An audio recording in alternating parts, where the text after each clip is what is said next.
Hey, my name is PolishLynx and welcome to this irae. Alright, we can come in now, wherever we are. Okay, so, still same place. Once we got permission, Shiro and I left the hallway we'd been waiting in and entered the VIP room. Honjo beckoned us over to the sofa where Sakurai was sleeping. I came forward, taking a closer look at her. She was wrapped up in bandages and covered by a blanket. もう大丈夫なのか? まあ、とりあえずはね。なんか問題あんのかよ。怪我はもう大丈夫だと思う。びっくりするほど早く塞がってるから。ただ、出血がひどくて、体が冷え切っちゃってる。なんとか温めてやんなきゃまずいんだけど。今は電源が落ちてて、暖房も効いてないし。なんとかならないのか。つうか、お前が温めてやりゃいいんじゃねえ。I knew that he would say that. はあ? This really wasn't the time for jokes. ああ、それいいね。レン君、一緒に寝て温めてあげてよ。もちろん、裸でね。Did I trigger that route? Really? Really? How? How did I manage to do that? Never mind. The hell? こういうのは言い出しっぺがやるもんだろ。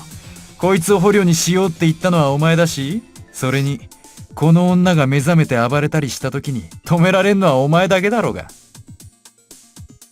私は電気系統の復旧もしないといけないし、レン君だってシローに任せるより自分でやった方が安心するんじゃないの?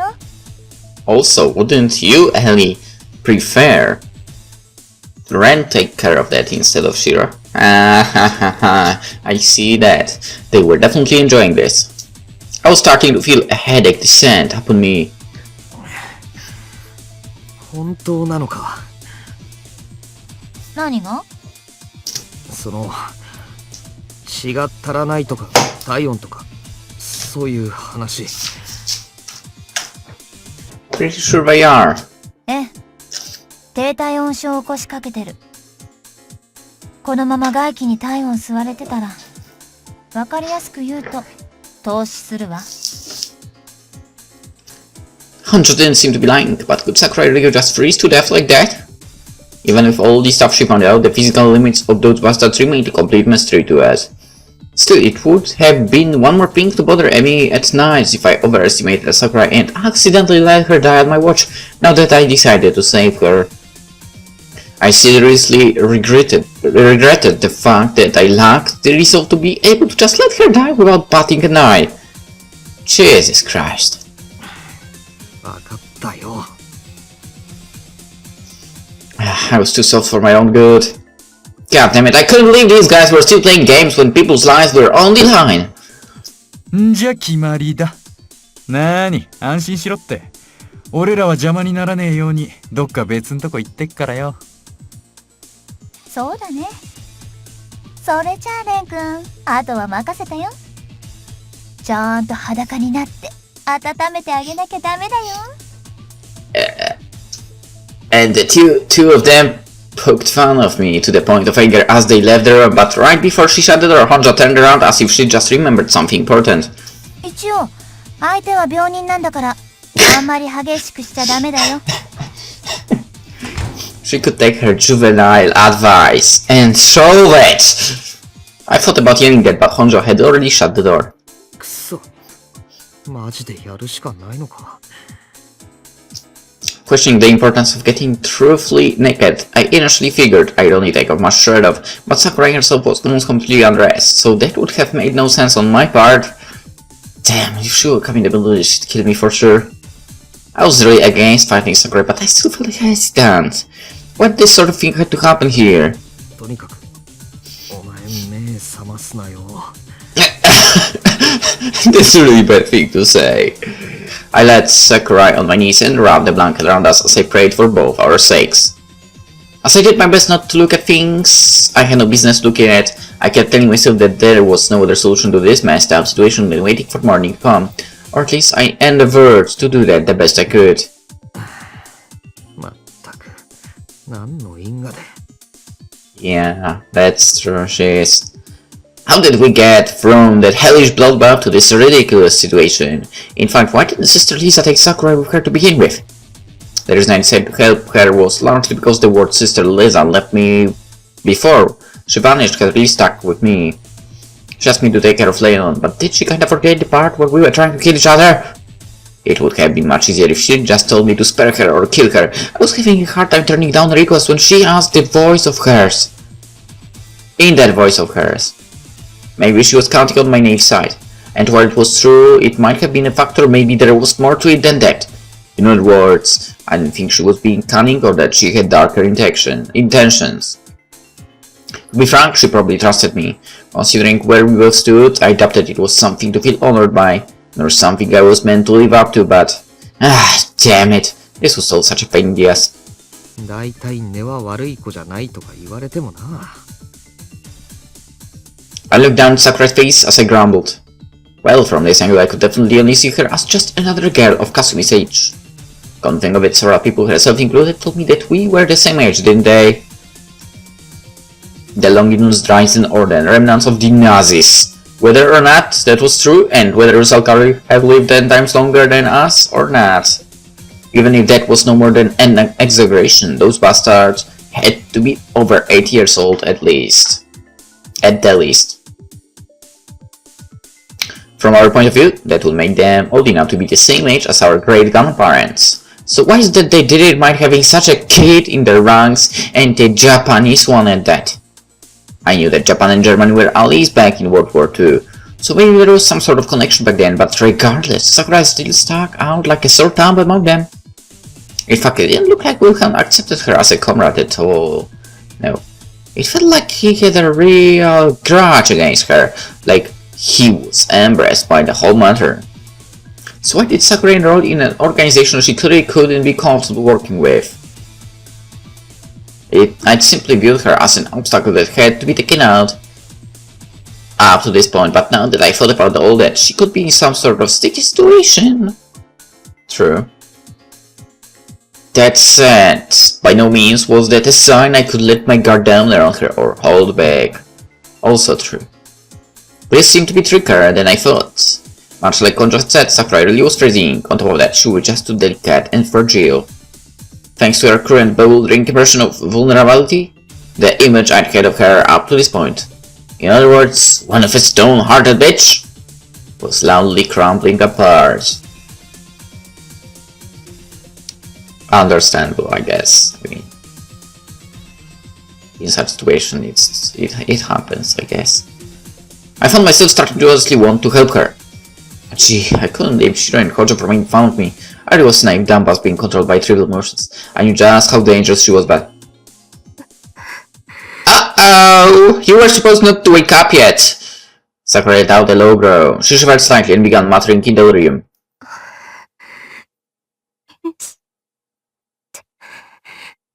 Hey?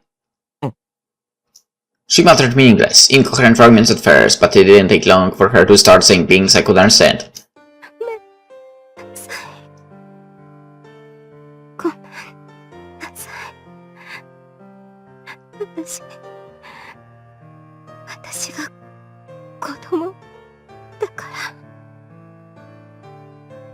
You know, I'm so glad I actually stopped hating on her before all that happened, because if I started, like, not hating her at this moment, that would not be nice of me.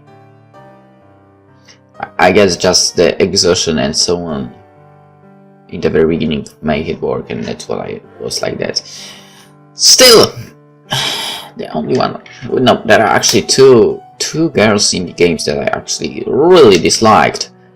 And that is Chigara Sunrider and the one from Raising Angels, which name I don't remember, as always. The green girl. Well, never mind the name.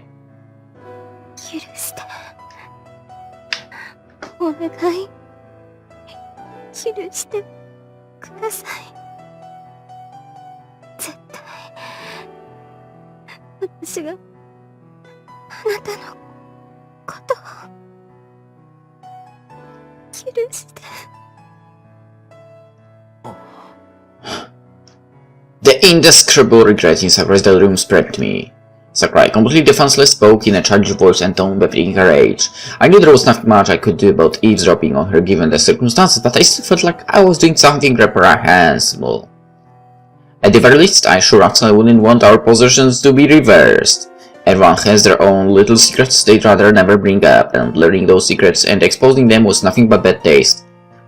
Hell, to someone as proud as her, it would have been a huge disgrace to have others learn about those things when she wasn't aware of it. In my mind, that was more embarrassing than being seen naked. Not to mention I was actually seeing her naked right now. Damn it, I had gotten myself in a huge steaming mess. I knew I could empathize with those people, but that didn't mean I could just throw her to the dogs. Sakurai, who knew nothing of my worries or her spilling her secrets, continued muttering in the room.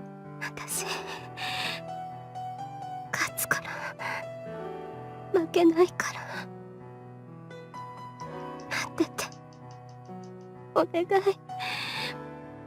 う少し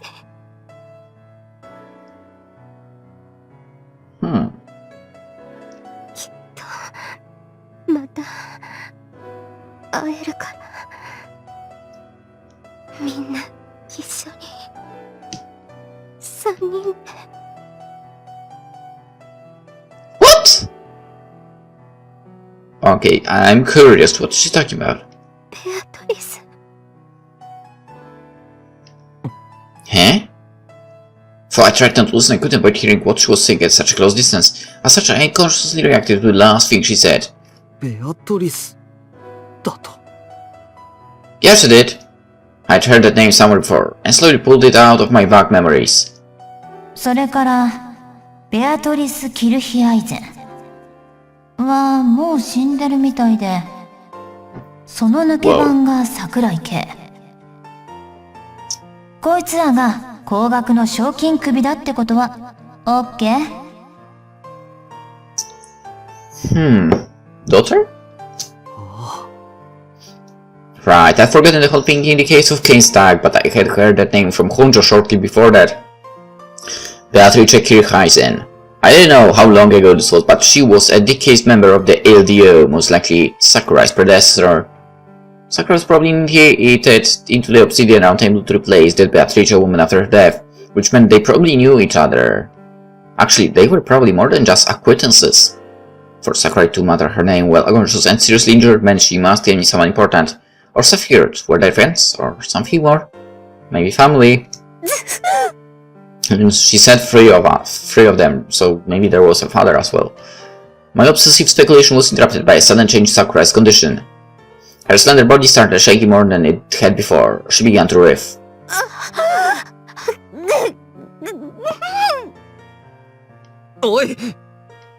She was in pain, no worse, in pure agony. It seemed like something other than her wounds was causing it. I know what it was, but it felt like something far more dangerous than simple injuries. What happened to her?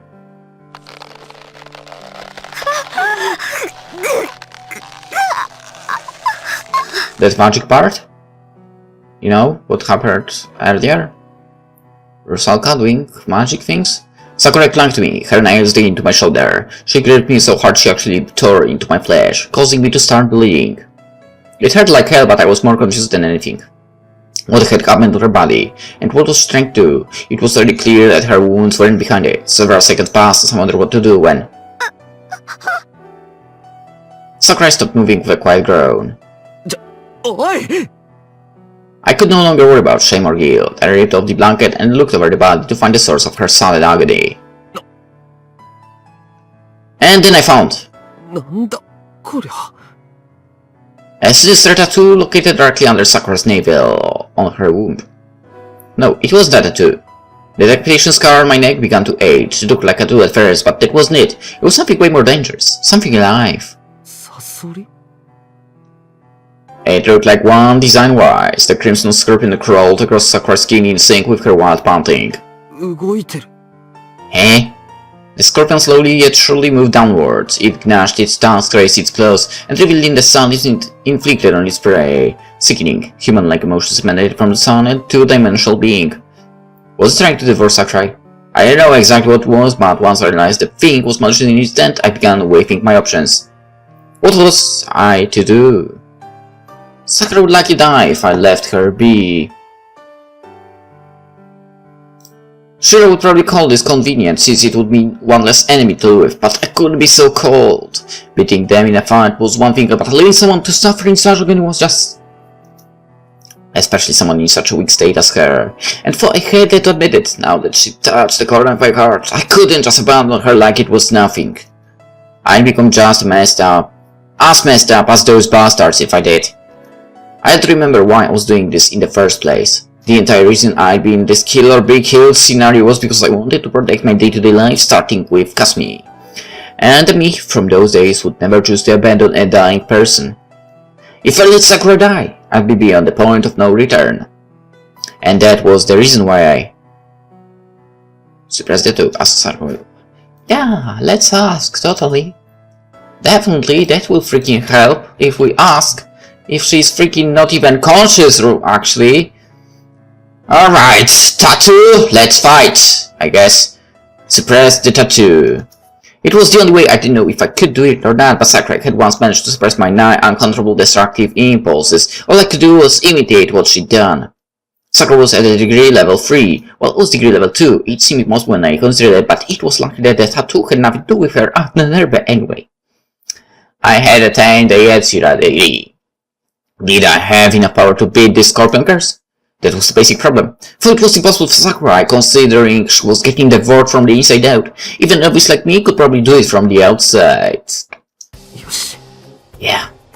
I resolved myself. I put my left hand on top of my right, then placed them on the scorpion tattoo. No. It was hot. Extremely so. I could feel the pulsing of the scorpion from my right hand on Sakurai's abdomen. Get out of my way! Move your hands! Do you want me to devour you? That malicious kind of voice passed through my right hand, echoing my skull, so it really was live. 冗談言ってろ。 Exactly. Its fight was with me. I don't know what it was, but I wouldn't have some scumbag batting in. This goddamn thing wasn't gonna get away with a threat like that. I felt pain run through my right hand, and almost the same time I had those thoughts. The crimson scorpion that had been nothing but a flood to the object up until then pinched my right pinky with its claws. I grimaced the pain that reached all the way to my bones, but it was no problem. Why else would I have used my right hand? I predicted it would resist in some occultish way, and there was no way such shoddy claws could have cut through the soul that dwelt in my right arm. I let it do whatever it wanted for about a dozen seconds or so, then when I felt the scorpion growing patient and tired, I focused all my will. No, this was an order that allowed for no defiance. In other words, sleep! The claws let go of my finger, and the pulsing scorpion under my hand kissed its crawling. Seemed like I had pulled it off. I initially wanted to order the thing to vanish, but as distorted as it may have been, it was being dwelling within Sakura's body. I was afraid that if I made it vanish, it would have taken a few organs with it.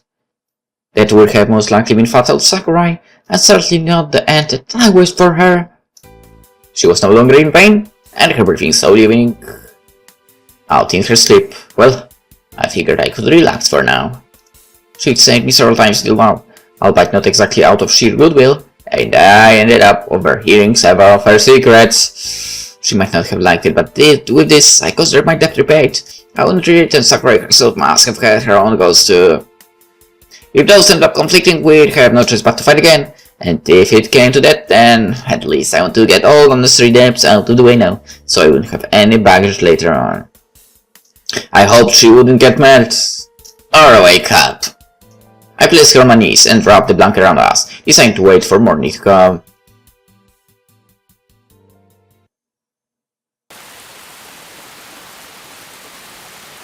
It was raining.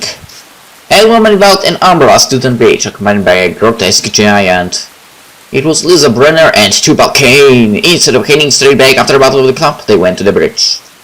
The ocean echoed with the sound of pouring rain. It was hail. The temperature was dropping. まるで語り派のムチ打ちね。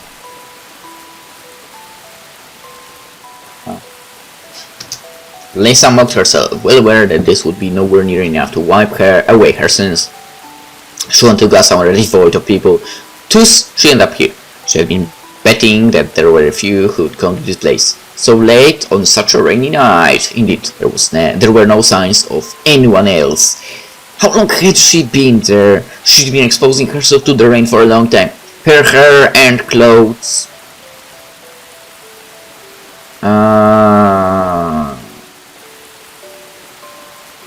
I lost where I've been reading.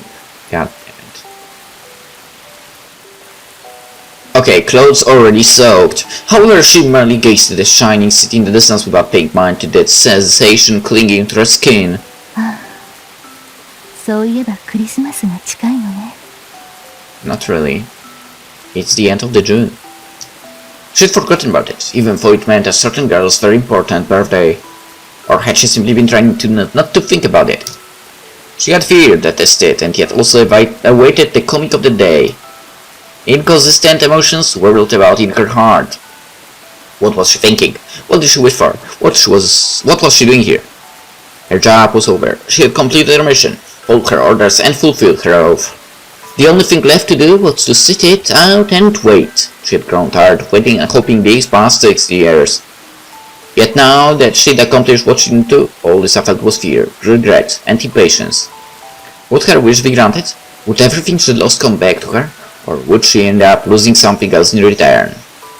情けない。いい年をして。Superhumans who had lived for centuries often appeared in fiction. They were transcendental and had left all ordinary words and worldly desires far behind them. Lisa thought that was all a lie. She had lived over 90 years, lost nearly everyone from her generation, and butchered people by the scores. Yet in spite of that, she ironically felt no sense of transcendental enlightenment. Much like her aging had stopped in her late 20s, her mind hadn't matured at all either. Still that of a young woman. Ever since that time, she had simply gone with the flow, not knowing what to do, almost like an awkwardly spinning weather vane. A young child had called her a hypocrite, and she wouldn't deny it. She couldn't succumb to madness from her own will and desires, or build up a firm position like her peers did. She felt lost constantly. A sensation led to worrying. Those worries caused her to go with the flow. At this rate, others would simply keep on using her.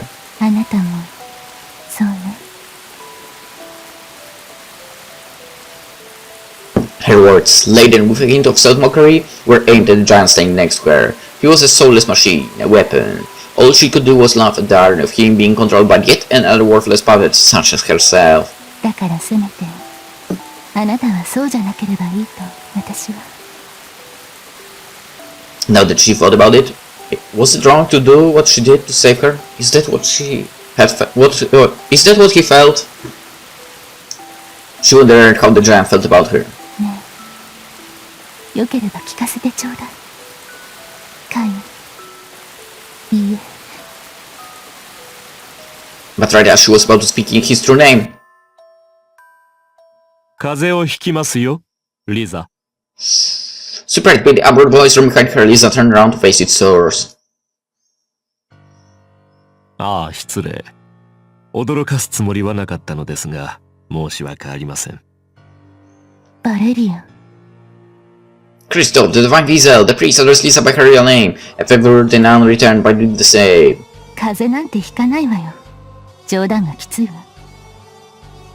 Lucky bastards! いや、まあそう言わずとも。何にせよ今のあなたは自虐的な行為にふけっていると感じたので。自虐？違いますかな？違うということもないでしょうね、実際に。Trifa stroked his chin as he walked towards, or rather right past Lisa. バレリア、まずはご苦労。大義ですと言いましょうか。あなたのおかげで第3のスワスチカは問題なく開きました。礼を言います。What did it say without any problems? From my point of view. 礼なんて。She didn't need it. Besides, it made no sense for him to thank her. Normally she would have voiced those opinions. However, あなたは何をしているの？いえ、ただ少し妙な拍の動きを感じたものでね。時間にしてあれはスワスチカが開く直前であったでしょうか。どうも私しかそれを感じることはなかったらしい。まあベイはどうだかわかりませんが、マレウスが何も言わないので単なる気のせいということもあるでしょう。もしくは私のみが感じたことに何か意味があるのかと。それであなたは一体何を？ですからそれを確かめに。そこで？ええ、そう。huh? He voiced his answer casually, still standing before the silent giant. The priest's towering frame was over 190 centimeters tall, yet still he looked no more than a child next to Cain, with an even shorter Lisa next to them. The picture resembled a cartoonish composer with no sense of scale. Actually, she looks quite tall if he's 190. I think she's around 180 then. 静かですね。おとなしい。おお、負傷しているようですが、すでに傷も合わさりかけている。大したものだ。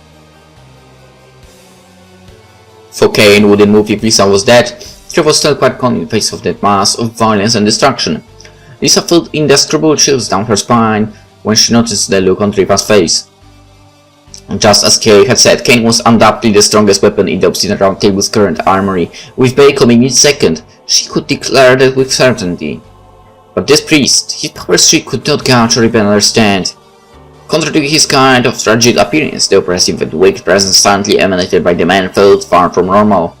For they know each other for a long time. Lisa had only seen Trifa this far up close a few times in the past. As such, there was a fact about him that she had nearly forgotten. Once she had dismissed as her imagination had a mere misunderstanding. Valera Trifa, without any visa, was not the strongest of the Obsidian Round Table, but he was the most dreaded. 時にリザ、あなたは迷っておられますね。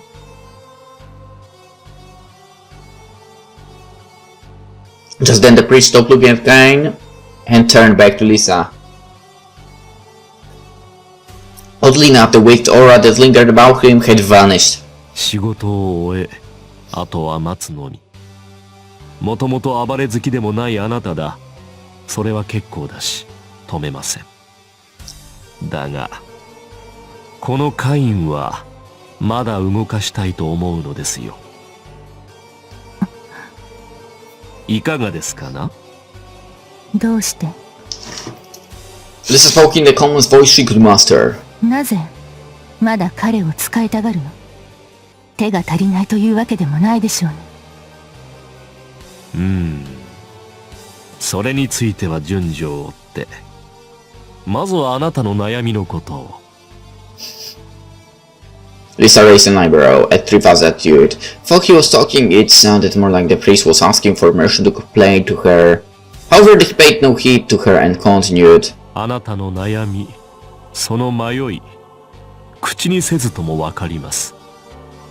私には妻も子供もいませんが、それに代わるものならいたしいる。大事でしょうし、大事です。そうはかけがえのないぬくもりだ。たとえ悪鬼羅刹と言われる身でも、我々とて人の心は持っている。故に、あなたが抱くその苦悩、胸に迫るほど理解できます。そも葛藤の根源は、子を抱くために子を殺す。矛盾が大きすぎてやりきれない。だから選択できずに流される。当たり前ではないですか。我らは正しく似た者同士だ。リザ、私もまたあなたと同じくテレジアの幸せを願っている。あなたは For a moment, Lisa had a hard time understanding what the priest was talking about.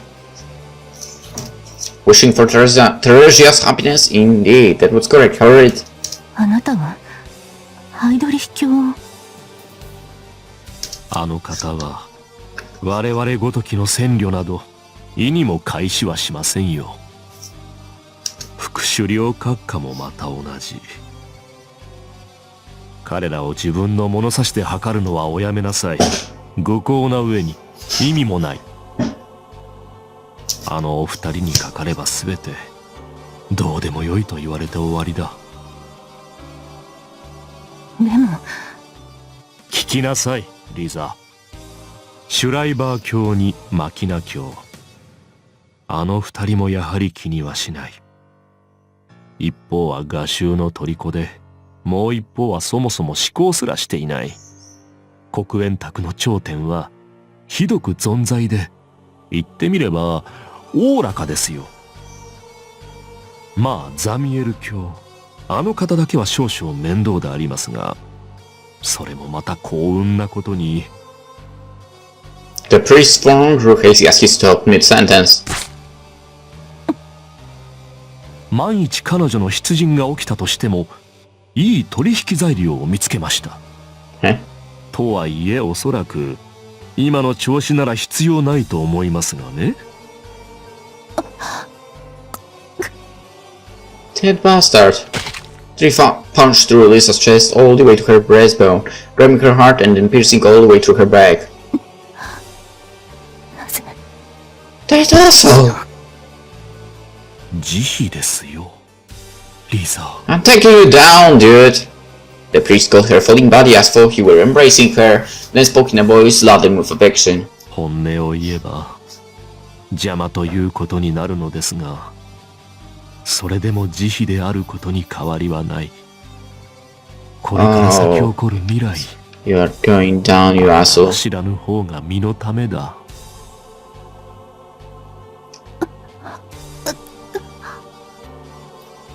Her vision grew blurry. Blood gushed out of Lisa as her immortal body began to crumble. The annihilation of the apostle carried out with one's bare hands. There were only two members of the Obsidian Round Table who could pull that off.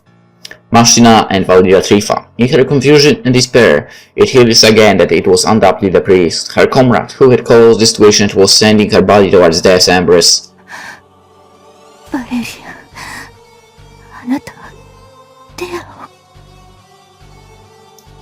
救いますよ。それは誓って。あの子に性質など使わせない。そしてあなたの望みも私の望みもやはり必ず叶えてみせる。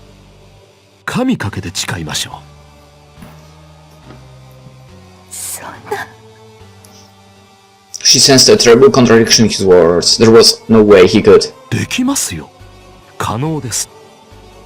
あなたと私は同類だが、決定的に違うところが一つある。共に惑い、悩み、揺れに揺れ、苦しいほど葛藤する。それは確かにそうでしょう。だが、私は行動に移すのです。何度でも何度でも、失えば取り戻す。取り戻してまた奪う。不毛であろうが矛盾であろうが、私はそれをためらわない。リザ、あなたは優しい人だ。この狂った天秤には耐えられないし、テレジアと計りにかけて私が選んだものはすなわち Fucking lolicon. The priest dared not to say the rest. He merely pulled his arm out while still holding the down skirt.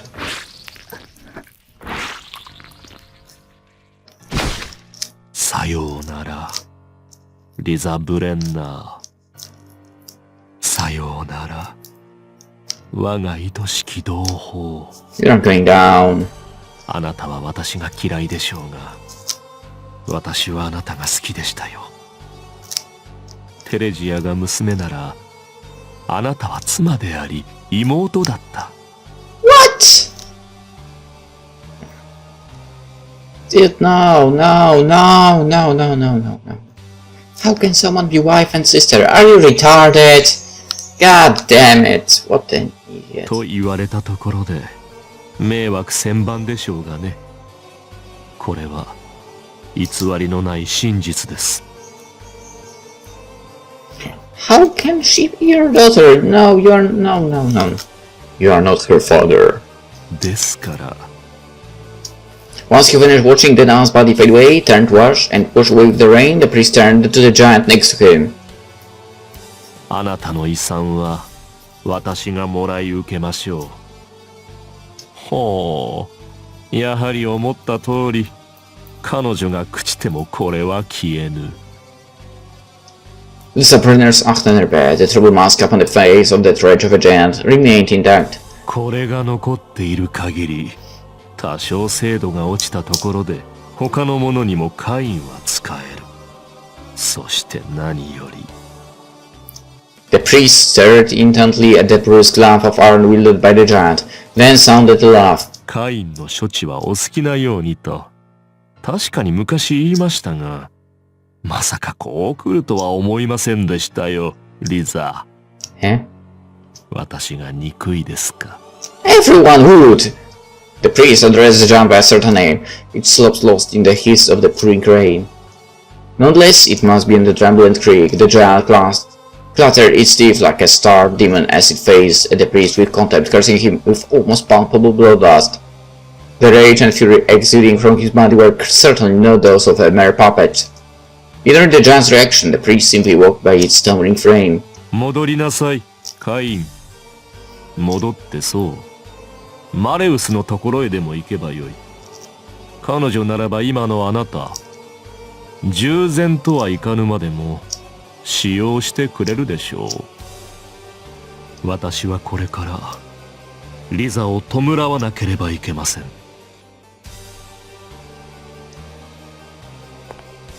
Cain proceeded forward in complete silence. His will to resist fierce enough to rend the very bedrock beneath his feet. Feeling the giant turn his back, Trifatu began his gait forward, ever ahead. Clutching the hands behind his back was Lisa's still beating heart.